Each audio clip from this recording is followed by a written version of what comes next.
What up, everybody? Now, I want to get the business portion of this video out of the way. So if you haven't subscribed to DoJo Productions on YouTube at DoJo for Life, or haven't liked them on Facebook, I suggest you do so, because Behind the Curtain Episode 7 recently came out, and it covered Anarchy Championship Wrestling. We ventured to Austin and caught the show at Mohawk, the Distrust, Dismay, and Antisocial Behavior show, and I always like going to Austin, and I definitely have enjoyed my times when I have gone to see ACW, so it was great to see those guys in action.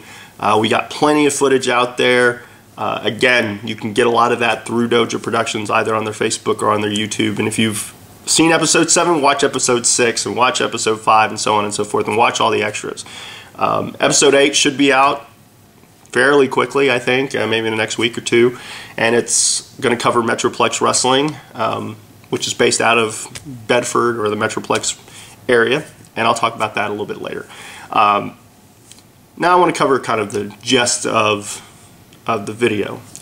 Cindy Mitchell Herrera actually had posted a question. I had asked people, what topic should I talk about on my next Lucha Lounge? And she posted something on my fan page, which reminds me, if you haven't liked me on Facebook or friended me on Facebook, what are you waiting for? I'm a very likable guy, and I'm pretty friendly. You ask anyone. Unless I'm in serious DeMarco mode, but that's a different story for a different time. But anyway, Cindy asked me a question, basically wanted me to talk about my goals and dreams as a youngster, reminisce a little bit about my favorite wrestlers when I was younger, and then talking probably about the sad, what impact, if any, the unfortunate untimely deaths of wrestlers of the past have had on me. So first, let's talk about my goals. I mean, as a kid, I was probably like everyone else.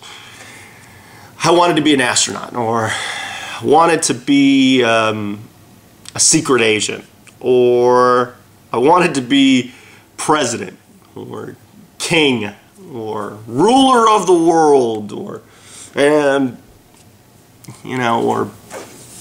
the captain of the Enterprise. And then as I got older and got into sports, I want to be one of the best football players of all time. I wanted to be like a Roger Staubach or a Troy Aikman or Tony Dorsett or Walter Payton, or, something along those lines. Or, I wanted to be in movies. Didn't know it was acting per se. I just wanted to be in movies. So wanted to try my hand at all kinds of things. I think at one point I wanted to be a choreographer. That's in a completely different story I won't even get into. But wrestling was always kind of the thing. I mean, if you asked my folks growing up, they probably would say that wrestling seemed like something I was either destined to do or was really focused on doing. Because I was always trying to emulate those guys. And I was much like probably everyone else growing up. I mean, I dug guys like the Ultimate Warrior and Hogan, and Demolition, and the Legion of Doom, the bigger-than-life characters, The Undertaker, to name a few. Definitely like Shawn Michaels, and then you had like Ric Flair, who I had immense respect for. Even back then, I truly, him on the microphone was just genius. Sting just blew me away, his energy.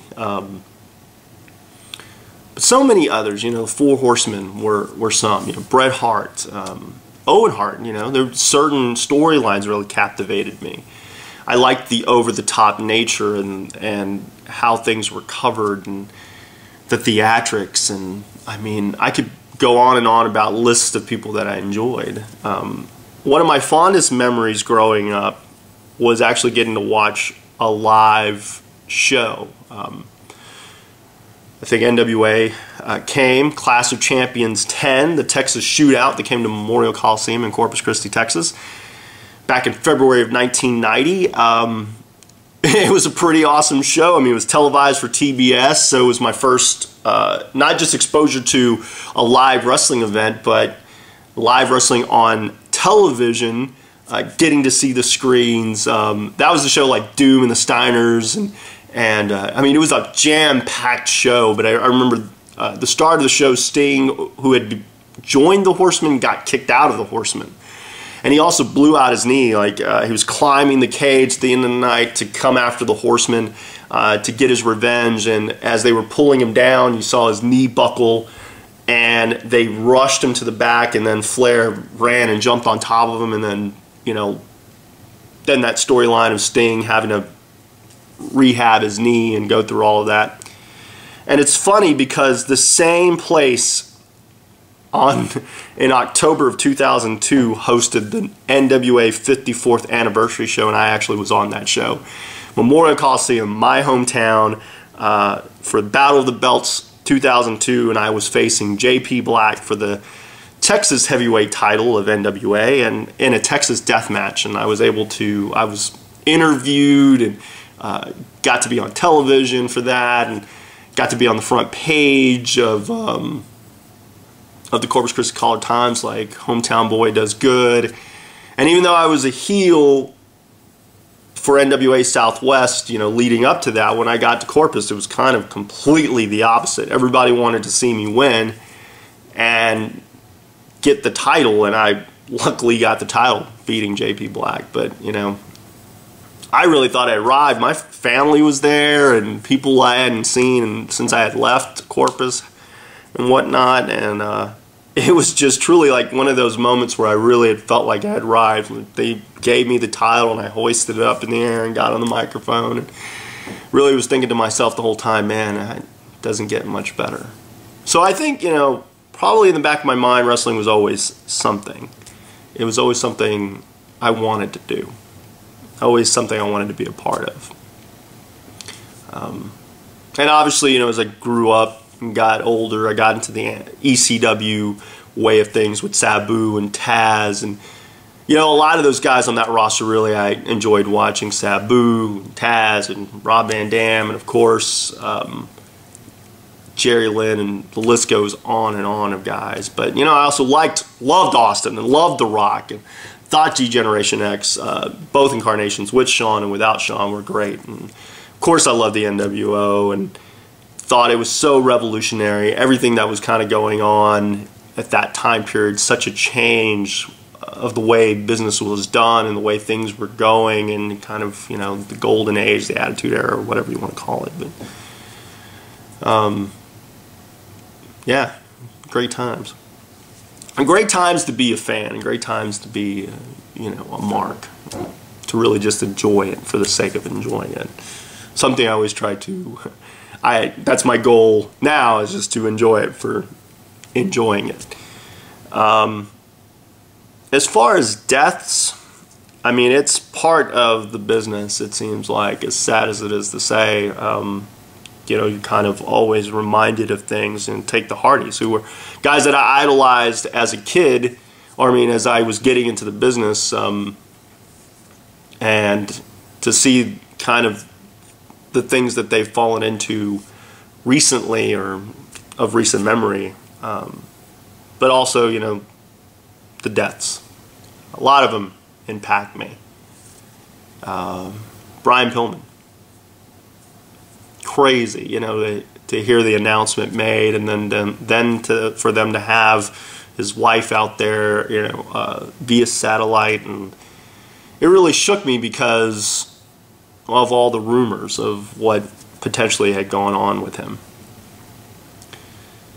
Owen hit me pretty hard. I think it hit me pretty hard because I was actually watching that pay-per-view, and again, to hear the announcement, to see kind of the promo beforehand, and kind of the quick clip of him descending, and it was like such a quick, like maybe 2-3 seconds, and then they cut to something else, and then you knew something was wrong, and you know, they were panning to the crowd and then whatnot, and that hit me.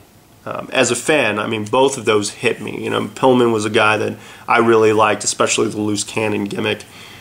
And I always had this respect for Owen because he always seemed to work so hard. I mean, even though, you know, when he blasted Shawn, and the concussion deal with the Izaguri and whatnot, I still dug him, even though, you know, when he planted Austin with the tombstone, you know, it was one of those things where just didn't know what to think.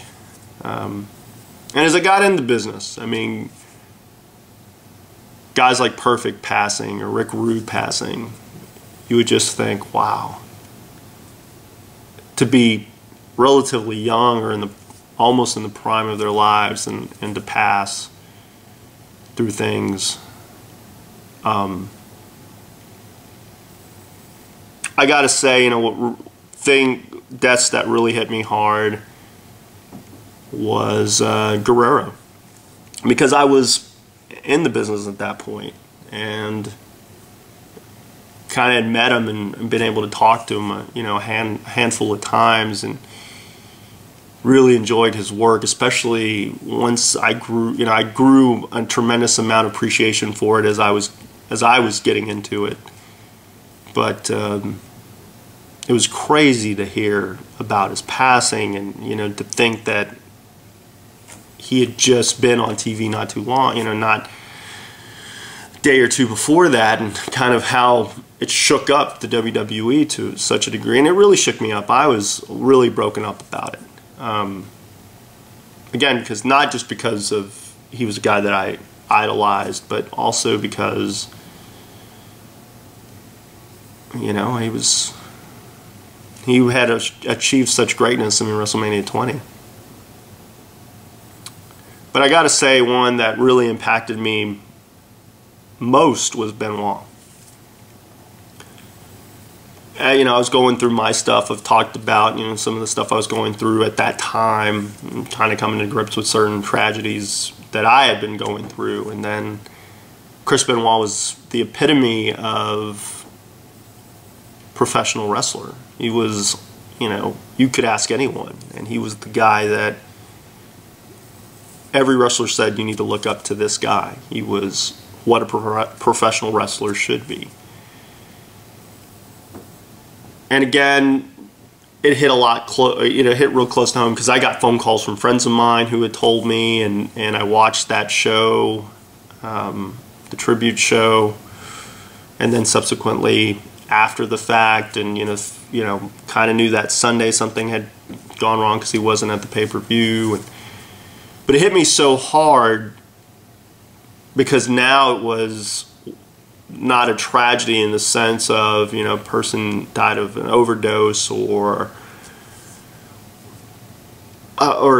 you know, a car crash, plane crash, something like that. It was, you know, just what had happened and how he had passed and what he had done prior to passing, and the fact that he was held in such high regard by so many people for him to do what he did. And I almost quit. I almost quit wrestling. I just, you know, if that was the guy that you should emulate, and if you get to the highest level and it's possible that what I'm doing could lead to me doing something like that, or, you know, it changed my way of thinking. Again, I was going through my own personal stuff, so yeah. You know, I don't want to end this on a somber note. I mean, I'm in good spirits now, and you know, doing well with a lot of things. I mean, Insanity's going well, my weight training's going well, my ring training, getting in the ring feels pretty decent, and I've got some stuff in mind moving forward, and I'll be talking a little bit about that as time goes on in future videos. I know the next video, MXN Pride from YouTube wanted me to talk about Impact and how it could be improved, and I figure, you know what, that sounds like enough of a challenge, and I've booked shows, so why not? So maybe that'll be, unless somebody else can give me a different question. But I'll probably talk about that next. So be expecting that here pretty soon. As always, as I always like to say, people, I want you to stay cool, stay sexy, stay classy. Tell your friends. Tell them to like me. Like me yourself. Friend me on Facebook. You know, follow me there. Follow me here. Just come visit, because, you know, when you do all of that, you are staying cool, you are staying sexy, and you are staying classy. Because you're here with me, hanging out at the Lucha Lounge. Later.